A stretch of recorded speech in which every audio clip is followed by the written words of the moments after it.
I've been bullied for most of my life for being a tomboy. And when I came back into my faith, it was no different when I saw this influx of trad wives and trad women saying that I was not Catholic enough if I was not willing to wear the milkmaid dress or these super fluffy frilly dresses. I wasn't Catholic enough for them because I didn't look the part. And while today I'm going to talk to you guys and share the story about why I only wear skirts and dresses to mass, I want you guys to know that I am at heart a tomboy, and so this is from my perspective. I am not here to shame you or bash you or anything like that. Many of you already know my stances on wearing dresses and skirts to mass, but this video is simply to inspire you to maybe start wearing skirts and dresses to mass and embrace your inner femininity, even if you are a tomboy like me.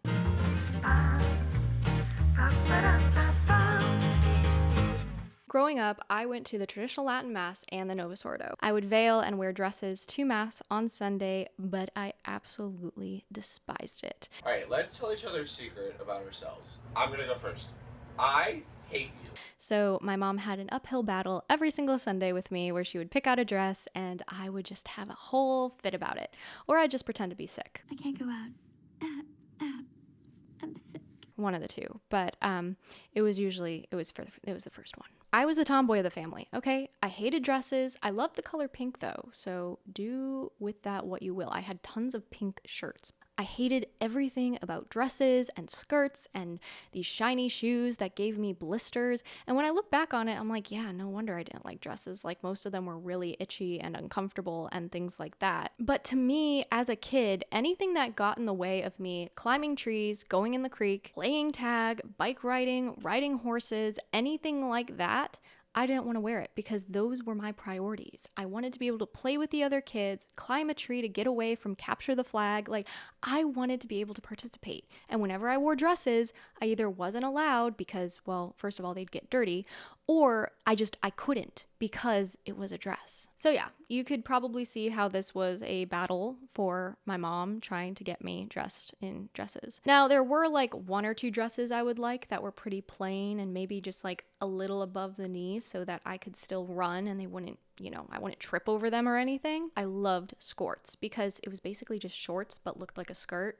Yeah, obviously I would wear that. But outside of that, it was a no-go. Eventually, when I was a little bit older, we found a middle ground with these like flowy capri pants. I don't know if you guys remember those from like the early 2000s and 2010s. When your legs were together, it looked like a skirt, but then when you like put your legs apart, that was like obviously pants. Don't know how to explain it, but we found a middle ground with those. I was like, okay, well, I can technically still run in these and I feel comfortable climbing a tree in them, though they'd still get snagged on things, which was really annoying, but we had middle ground. Now, flash forward to when I fell away from the church for about 8 years. I rarely ever wore a dress unless it was for an orchestra concert because we had uniform dresses we had to wear, which were like these really long velvet dresses that you could probably make a tent out of. But I really did not have a reason for wearing dresses. At this time, I was rappelling off 50-foot towers. I was doing wilderness survival training. I was going shooting at outdoor ranges. I was hiking. I was camping. I was fishing. I was a certified scuba diver. I did EMR training. We did search and rescue training, horseback riding. Like, I was doing a lot of things that you just don't wear dresses for. Like, none of those situations were appropriate for a dress. So there was really no opportunities for me to actually wear dresses or try them out because most of the activities I did not require me to wear a dress.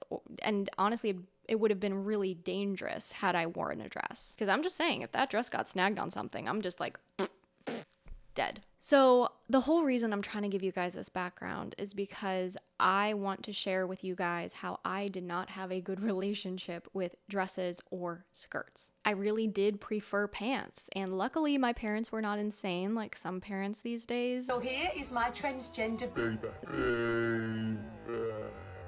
And they recognized that that was just something I liked to do and had nothing to do with my gender. But anyways, that's not what this is about. When I came back into my faith, I went to the Novus Ordo parish where I was raised, which is where I had my main reversion as well. And y'all know the story already. I don't have to go into it. But I had a lot of Catholic friends there, but in name only. They didn't really practice their faith. They weren't really great examples of what it meant to be a Catholic or to live your faith out. In fact, one time when I went to Mass with them after I'd been away for about 8 years. I hadn't gone to confession just yet, but I had gone back to Mass. I didn't receive, obviously, because it's mortal sin, that's sacrilege, but I wasn't ready to go back to confession just yet. I was still kind of compiling my sins and doing examens and just trying to get all of that together. I was sitting with them and they all get up to go get communion, and I obviously was going to hang back because I hadn't gone to confession yet, and they knew that, but they pressured me into going into the communion line and receiving communion. Now people are saying, oh, you could have said no. No, they literally pulled me out of the pew. At that time, I was such a new Catholic, I didn't know you could cross your arms for a blessing,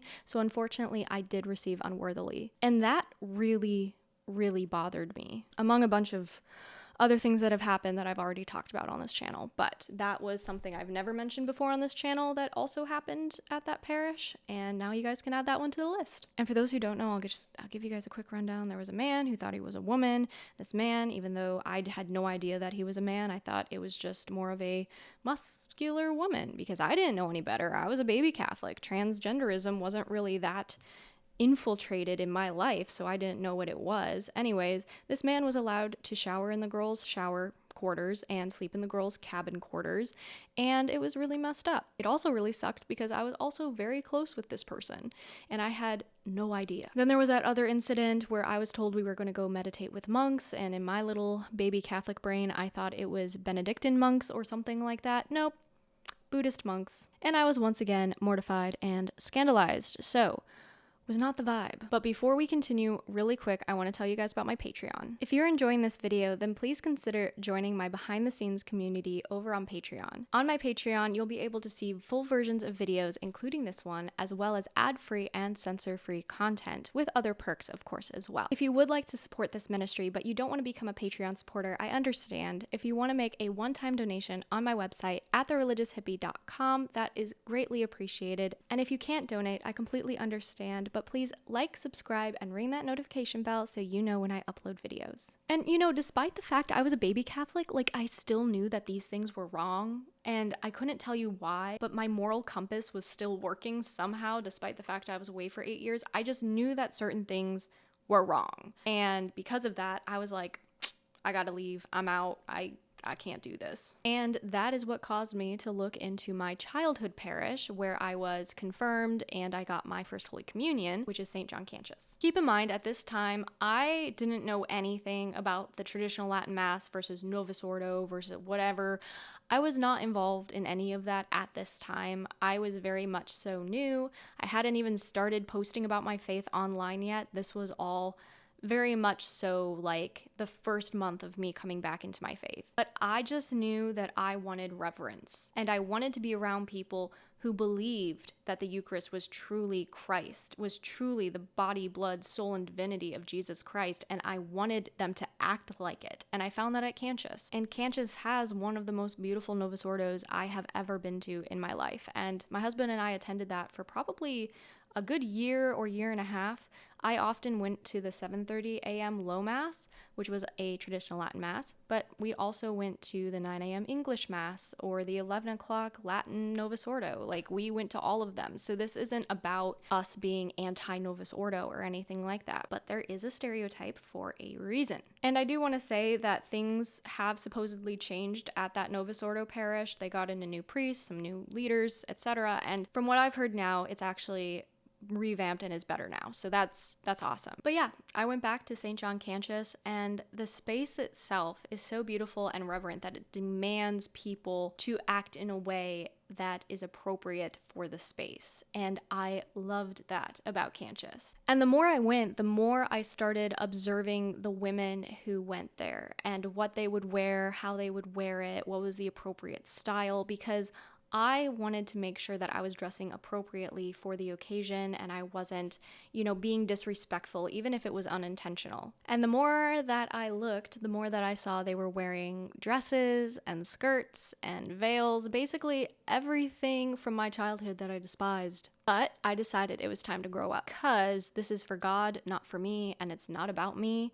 And I needed to stop thinking in that way because it's about God. And God was calling me to veil, and he was calling me to dress in this way. It was put on my heart, and I felt that tug, and I did not ignore it But I was definitely still hesitant. I didn't ignore it, but I was definitely still hesitant. I was like, yeah, God, I'll go dress shopping next week. Totally. Main problem that I always had was that I never felt pretty. I never felt, not like pretty as in like face, I guess, but like pretty as in everything I wore. I'd never felt beautiful. I never felt pretty. I never felt feminine. I always felt out of place in dresses and skirts. I felt like they swallowed me whole. I didn't feel like they suited me particularly. But like I said, if God was calling me to do it, by golly, I was going to do it, even if I hesitated and pushed it off for a while. I will say though, one of the things that I think really helped me was being able to understand my body type and what clothes worked best with my body type. There were some dresses I tried on, like empress waist dresses. The empress waist, it like comes up here. It's a higher waist. No, absolutely not. Makes me look pregnant. Not it. But typical swing dance dresses where it's snatched at the waist, but it's a little bit more flowy out, those were perfect for me. And it really did change my perspective when I started wearing dresses that fit me and my style and my body type, as opposed to just wearing dresses to cover up, which I believe was sort of the idea that I had from my homeschool group and things like that. Like, you just had to wear things to make sure you were covering up, not because, oh, it suited your style and like you look really great in it. It's like, no, here's a jean skirt with some tennis shoes and a button-down blouse. When I started dressing more intentionally, I actually started enjoying it, and I started enjoying dressing up and going to mass every single Sunday. It was something I looked forward to. And the more that I did this, the more that I felt like I was unlocking a feminine side of me that I had never known before. I have always had a maternal side to me. I've been babysitting kids since I was 11. Like, I've always had a maternal side. I've always known I want to be a mother one day. I know that I always loved children. But the feminine side of me versus the maternal side, always had the maternal, never had the feminine.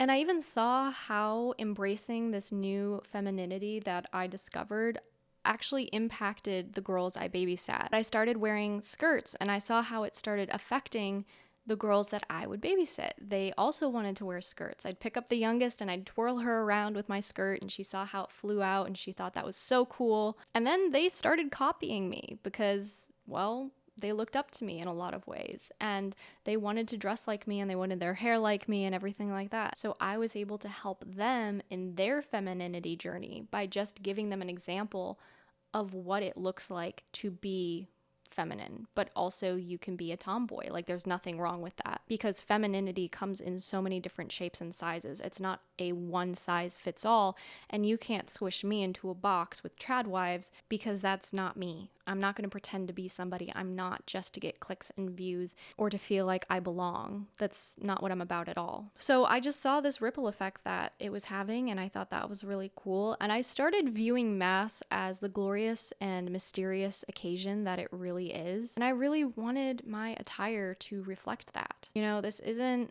a concert, this isn't a coffee date or anything like that. This is the sacrifice of the Mass, and we should really dress as though we believe that the Lord of Lords and the King of Kings is there right before us. I'm not saying you have to be dressed up to the nines and jewels or anything like that. And if all you have is rags, go in rags. That doesn't matter. But many of us, actually a majority of us, do have the ability to put on something nicer than a t-shirt, gym shorts, and flip-flops. Alright guys, with all of that being said, I hope you enjoyed this video. Just know, if you're like me, you're okay.